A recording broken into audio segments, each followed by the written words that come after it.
পানিসাগর মহকুমার অন্তর্গত ইন্দুরাইল দুগাঙ্গা SB school মাঠে অনুষ্ঠিত হয় ইউনাইটেড ফুটবল নকআউট টুর্নামেন্টের উত্তর জেলা অ্যাডমিনিস্ট্রেশনের উদ্যোগে ইউনাইটেড ফুটবল নকআউট টুর্নামেন্টের ফাইনাল খেলা। টুর্নামেন্টটির শুভ সূচনা হয় বিগত 27 অক্টোবর 2025 তারিখে পানিসাগর বিধানসভা বিধায়ক বিনয়ভূষণ দাসের হাত ধরে। প্রায় 2 মাস ব্যাপী সময় কাটিয়ে টান টান উত্তেজনার মধ্য দিয়ে 30 ডিসেম্বরে অনুষ্ঠিত হয় অন্তিম তথা সমাপ্তি লগ্নের ফাইনাল খেলা। টুর্নামেন্টে অংশগ্রহণ করে মোট 29টি ফুটবল দল। টুর্নামেন্টটি অনুষ্ঠিত হয় ত্রিপুরা ফুটবল অ্যাসোসিয়েশনের নির্দেশিকা অনুসারে। এতে বিজয়ীদের ট্রফি সহ নগদ 1 লক্ষ টাকা এবং রানার্স দলকে ট্রফি সহ নগদ 30,000 টাকা দিয়ে পুরস্কৃত করা হয়। এতে উপস্থিত ছিলেন পানিসাগর মহকুমার বিশিষ্ট শিক্ষকদ্বয় ফখরুল ইসলাম ও বদরুল ইসলাম, বিশিষ্ট সমাজসেবী রিংরাই রায় হালাম, দারচুংমণি হালাম, ক্ষীরোদ মুন্ডা, রিঙ্গাক্রাং হালাম সহ অন্যান্য বিশিষ্টজনেরা। প্রায় 2 মাসব্যাপী লক্ষ টাকার বলের লড়াইয়ে শেষমেশ দুটি সেমিফাইনালে পৌঁছে 2 ইডিয়েট এফসিকে 1-0 গোলে হারিয়ে জয়ী হয় শঙ্কর এফসি।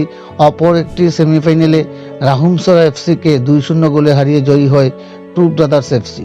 সভাপতি ফাইনাল খেলায় পৌঁছে যায় শঙ্কর এফসি বনাম টু ব্রাদার্স এফসি, শক্তিশালী দুটি দল। ফাইনাল খেলার প্রথমার্ধে এবং দ্বিতীয়ার্ধে শঙ্কর এফসিকে একটি করে মোট 2টি গোল করে সেরার শিরোপা ছিনিয়ে নেয় টু ব্রাদার্স এফসি। টুর্নামেন্টে বেস্ট গোলকিপার হিসেবে পুরস্কৃত করা হয় টু ব্রাদার্স এফসি দলের সুরজিৎ জমাতি এবং বেস্ট প্লেয়ার হিসেবে পুরস্কৃত হয় মিস্টার রিচার্ডসকে। ফাইনাল খেলায় বিজয়ী এবং রানার্স দলকে ট্রফি সহ চেক তুলে দিয়ে পুরস্কৃত করেন উপস্থিত অতিথিরা। পানিসাগর থেকে নিজস্ব প্রতিনিধি রিপোর্ট, শ্যামলী ত্রিপুরা। নকআউট টুর্নামেন্টের কমিটির সকল সদস্যদের ধন্যবাদ জানাইতে চাই যে তারা এত সুন্দর করে দীর্ঘ 1 মাস ধরে এই ফুটবল টুর্নামেন্টের আয়োজন করেছে, যার মাধ্যমে আমরা একটি নেশামুক্ত সমাজ, নেশামুক্ত দেশ গড়ে তুলতে পারি। এই উদ্দেশ্য বা সেই লক্ষ্যে তারা এই টুর্নামেন্ট আয়োজন করেছে এবং সকলের সহযোগিতা এবং পাশে থাকার কারণে আজকে আমরা চূড়ান্ত পর্যায়ের ম্যাচ উপভোগ করতে চলেছি। তাই সবাইকে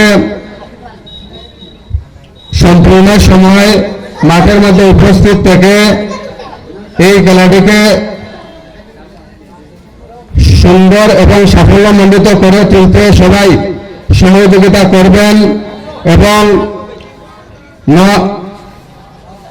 ইউনাইটেড ফুটবল নকআউট টুর্নামেন্টের কমিটিদের সাহায্য করবেন, যাতে করে সামনের দিনে ওনারা আরো বড় করে টুর্নামেন্ট আয়োজন করতে পারে।